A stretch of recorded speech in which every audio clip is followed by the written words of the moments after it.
Good morning from Hawthorne, California. It's March 30th at just about 7 a.m. Pacific time. Welcome to the webcast of the Iridium-5 mission carrying the fifth flight of 10 Iridium NEXT satellites. You are seeing a live view of Falcon 9 beautifully framed by a rosy dawn as we prepare for launch in just over 10 minutes from now. Today's launch is scheduled for 2:13 Universal Coordinated Time, or 7:13 a.m. Pacific Daylight Time. I'm Michael Hammersley, a materials engineer here at SpaceX, and I'll be bringing you coverage of the SpaceX launch for Iridium NEXT during this webcast. Due to some restrictions from the National Oceanic and Atmospheric Administration, or NOAA for short, SpaceX will be intentionally ending live video coverage of the second stage just prior to engine shutdown. We're working with NOAA to address these restrictions in order to hopefully be able to bring you live views from orbit in the future. And though we'll be ending the video coverage, we'll be continuing to cover the major mission milestones on Twitter, so please join us there afterward.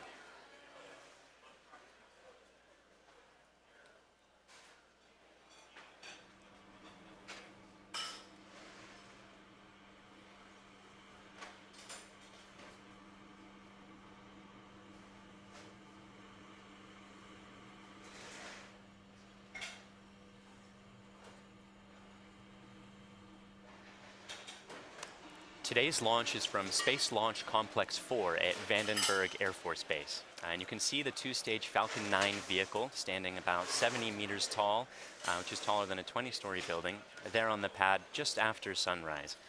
It's a really clear shot. Usually Vandenberg is way foggier than this, so it's a beautiful, beautiful view here. The first stage, which is the part that's not currently illuminated by sun, provides the initial force to get out of the majority of Earth's atmosphere. SpaceX does not plan to recover the first stage for this mission. We will be performing a landing sequence, a simulated landing sequence out in the Pacific Ocean, but there's no drone ship in position for recovery. So we won't be following it during the webcast, but you may hear call-outs on the countdown net while we follow the second stage into orbit. The second stage, which is the part in the sun right now, takes the satellite from the edge of space and accelerates it to orbital speeds of just over 7.5 kilometers per second, or 17,000 miles per hour. That's 10 times faster than a bullet.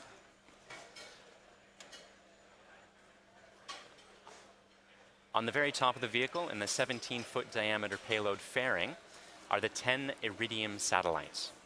For this mission, we will be attempting to recover one half of the payload fairing as part of our ongoing fairing recovery efforts.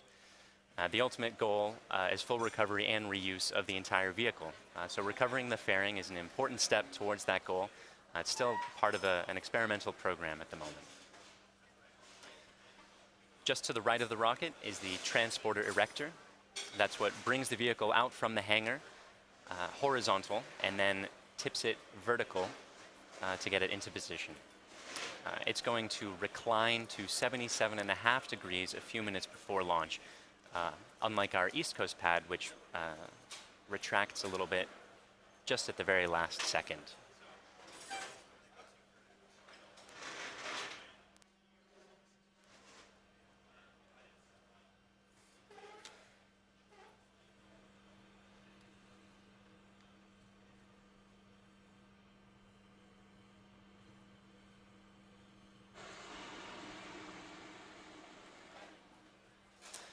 Quick status report.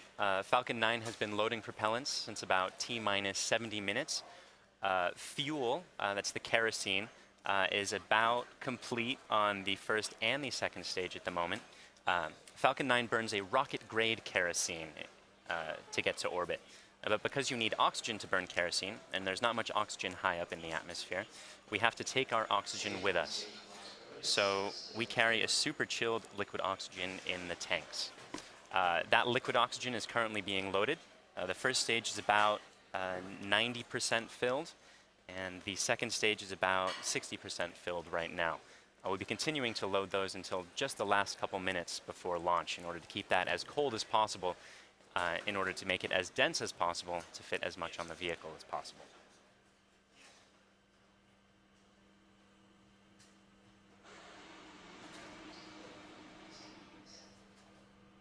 The Iridium satellites are currently a go and are on internal power. The Western Range is also a go, The western range operating out of Vandenberg, but providing similar support as the eastern range during our Florida launches. And the weather, as you can see, is currently looking spectacular. Barely a cloud in sight, though we are keeping an eye on some upper level winds to ensure that they don't present a danger to the vehicle during ascent.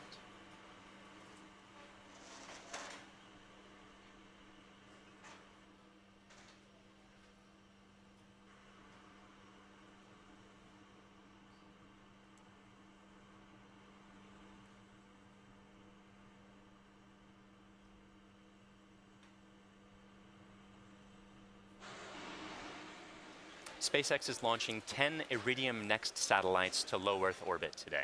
And this is the 5th of 8 launches to put that constellation into orbit. We started launching with Iridium in 2017. And after this launch, we will have put 50 of the Iridium NEXT satellites into those orbits. These satellites form a constellation comprised of 6 polar orbiting planes, each plane containing 11 operational cross-linked satellites. So you can see in the image on your screen that a polar orbit means that each satellite is going to cross over the north and the south pole every time it rotates the Earth. This is opposed to if it were an equatorial orbit, it would be going east to west or west to east, sort of around the equator. When completed, the Iridium network will be using a total of 66 active satellites, as well as 9 in-orbit spares. Each of those satellites weighs about 600 kilograms, and when the solar arrays are fully deployed, they have a wingspan of just over 9 meters. In order to correctly position those satellites into today's orbits, the SpaceX team has to launch right on time. So the launch window is only 1 second long, and if we delay for any reason, we have a backup opportunity at about the same time tomorrow morning. When Falcon 9 reaches its intended orbit, the vehicle will send commands to separate the satellites at about 625 kilometers in altitude. The satellites will be released one at a time, about every 100 seconds. The entire sequence will take 15 minutes, and from there, the satellites will maneuver to their final orbits. We have a quick video from Matt Desch of Iridium explaining some of the unique features of the Iridium system.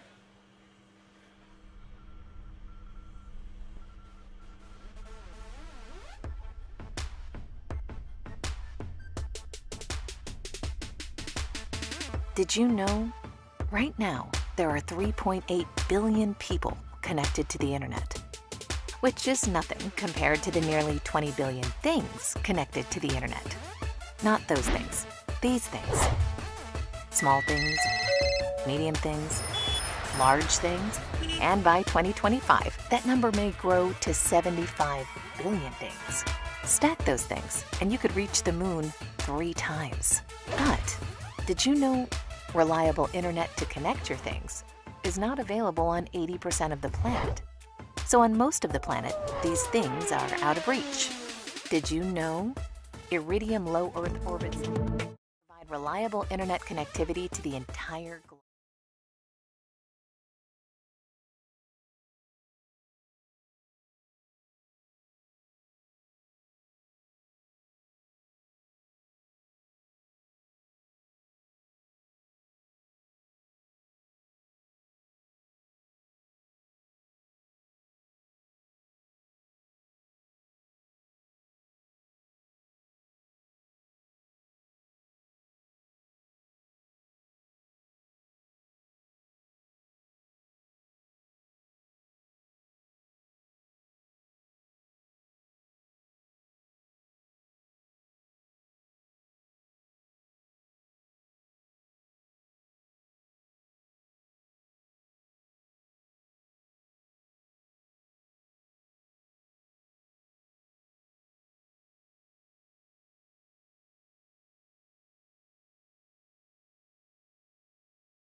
control system that steers the engine during its ascent.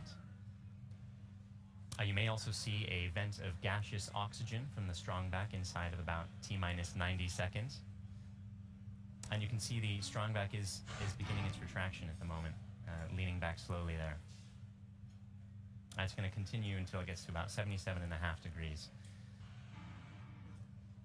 At T-minus 1 minute, the vehicle will transition to internal power, and from there it will completely control the remainder of the countdown. The satellites are all still go, the range is also go, and the weather is looking great. If you hear the hold call, backup launch window is tomorrow at 7:14 a.m. Pacific Daylight Time. Otherwise, the SpaceX team is excited for launch, so let's listen in to the last couple minutes of terminal count.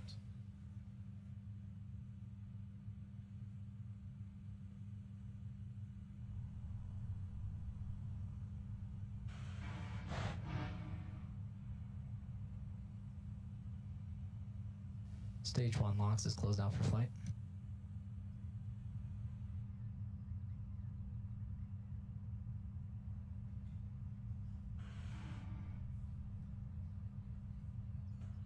Strongback retract is complete. The strongback is locked out for flight.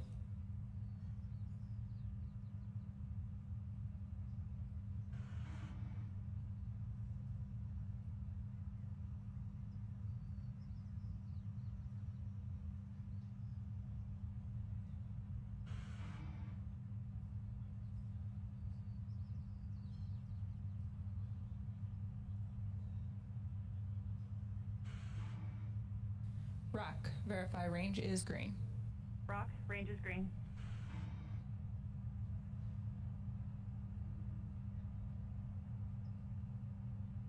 Stage 2 LOX is closed out for flight.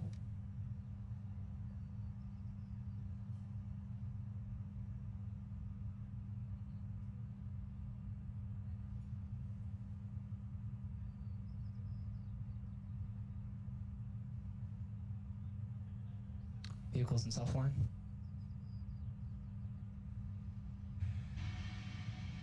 Gas closouts are started.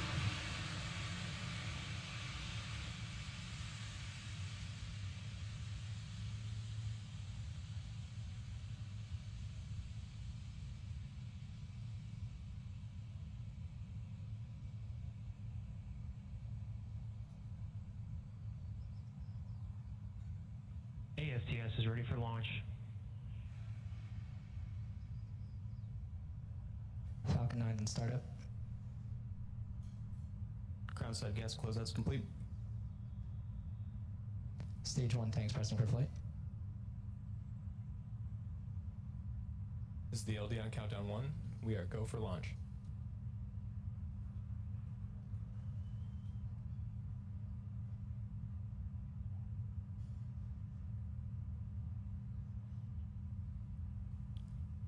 T-minus 30 seconds.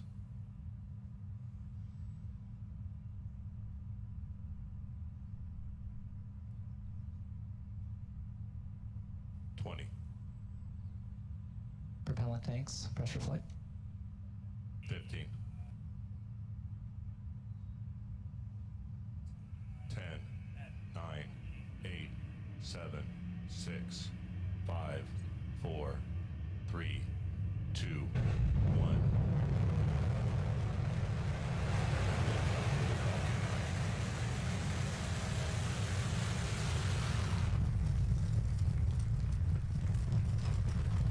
Vehicle is pitching downrange. Stage 1 propulsion is nominal.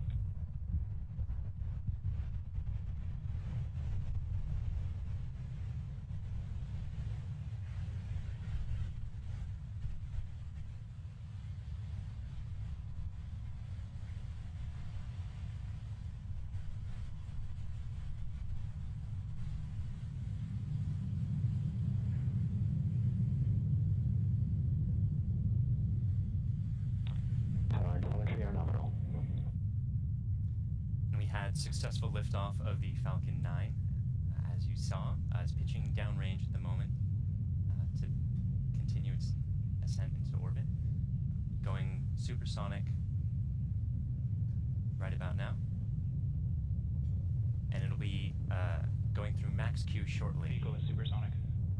So we're decreasing the engine thrust to minimize the pressures of max Q, which is the point at which the rocket is pushing hardest against the atmosphere. Vehicle is experiencing maximum dynamic pressure.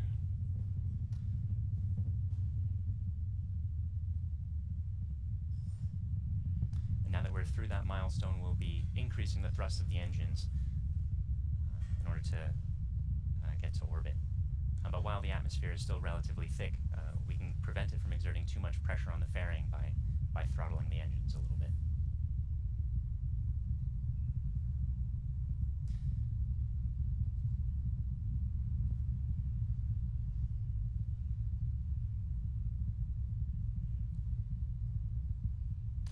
We're also chilling the Merlin vacuum engine. Vac engine chill has begun. And that call out means that we're bringing the engines down to the correct temperatures in order to prevent the liquid oxygen from turning into a gas in the second stage as well. Coming up shortly, we have a few events in quick succession. The first stage main engines will cut off, the two stages will separate, and the second stage will begin its first burn.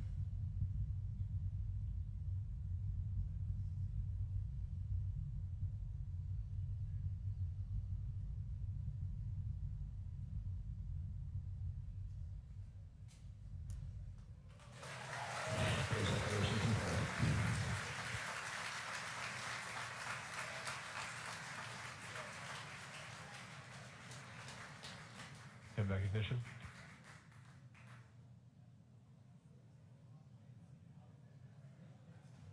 And there you saw it. The first stage main engines cut off, the two stages separated, and the second stage began its burn.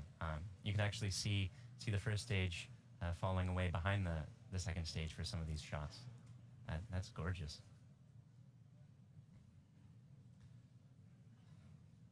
The first stage will be performing a one-engine boost-back burn and continuing downrange for a simulated landing.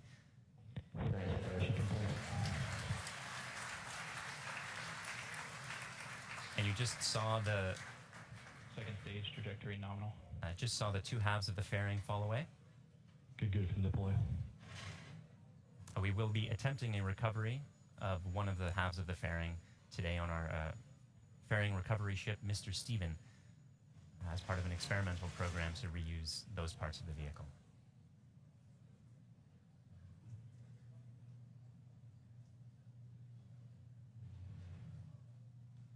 We're just past T plus 4 minutes. Merlin vacuum engine is performing nominally, glowing red hot there in the vacuum of space.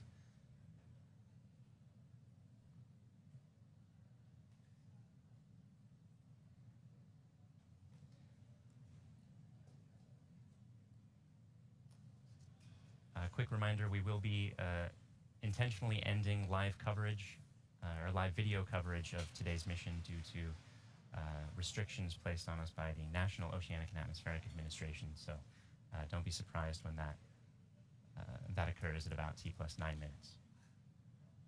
We will be continuing to cover the mission on Twitter all the way through the second burn and deployment of the satellites at about T plus 50 minutes.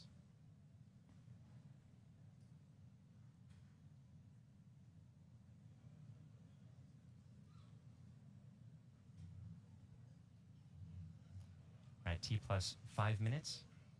Second stage still performing nominally, and the trajectory is currently looking good.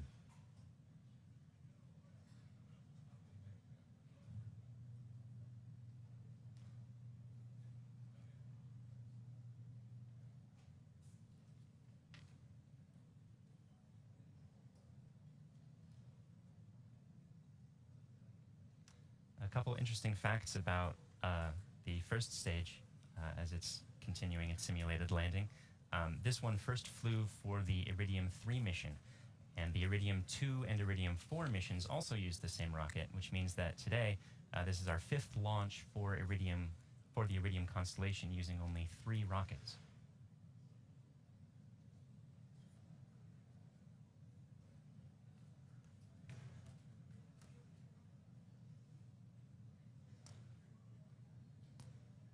now at T+6 minutes, which puts us more or less exactly halfway through the second stage's first burn.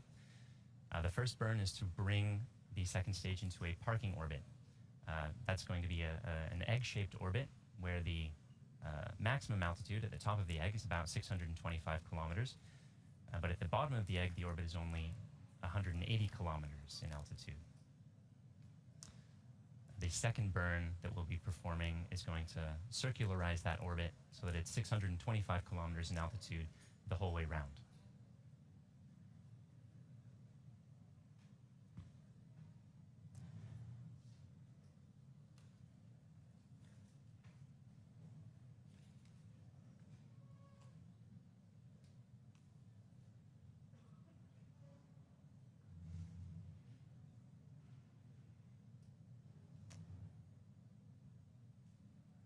We're now at T+7 minutes. Stage 1 AFTSS saved. The chamber pressure in the Merlin vacuum engine is looking good, providing good power, constant chamber pressure, and still on track to its parking orbit.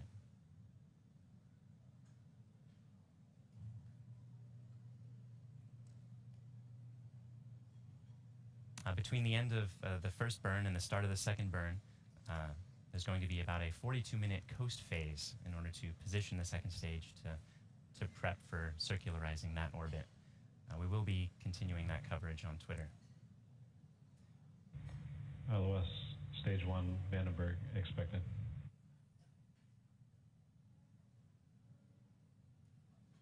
At the time of the second stage, the satellite will have passed over Antarctica and will be just south of Madagascar for that 4-second burn.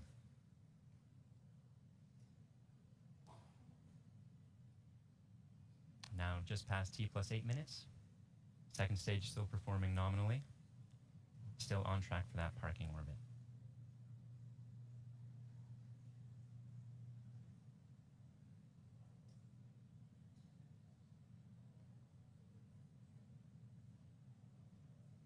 Today is also the 1-year anniversary of the first time we flew a flight probe in Stage 2 terminal guidance.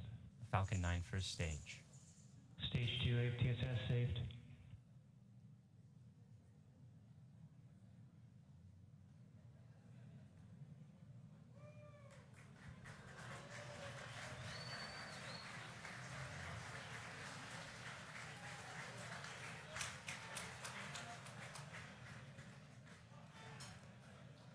We're about a few seconds now from the second stage completing its first burn. And we'll make sure that the burn is good. Western range assets expected. We have Seco. And we just got confirmation that the second engine cutoff event occurred. We'll make sure that we are in the correct orbit.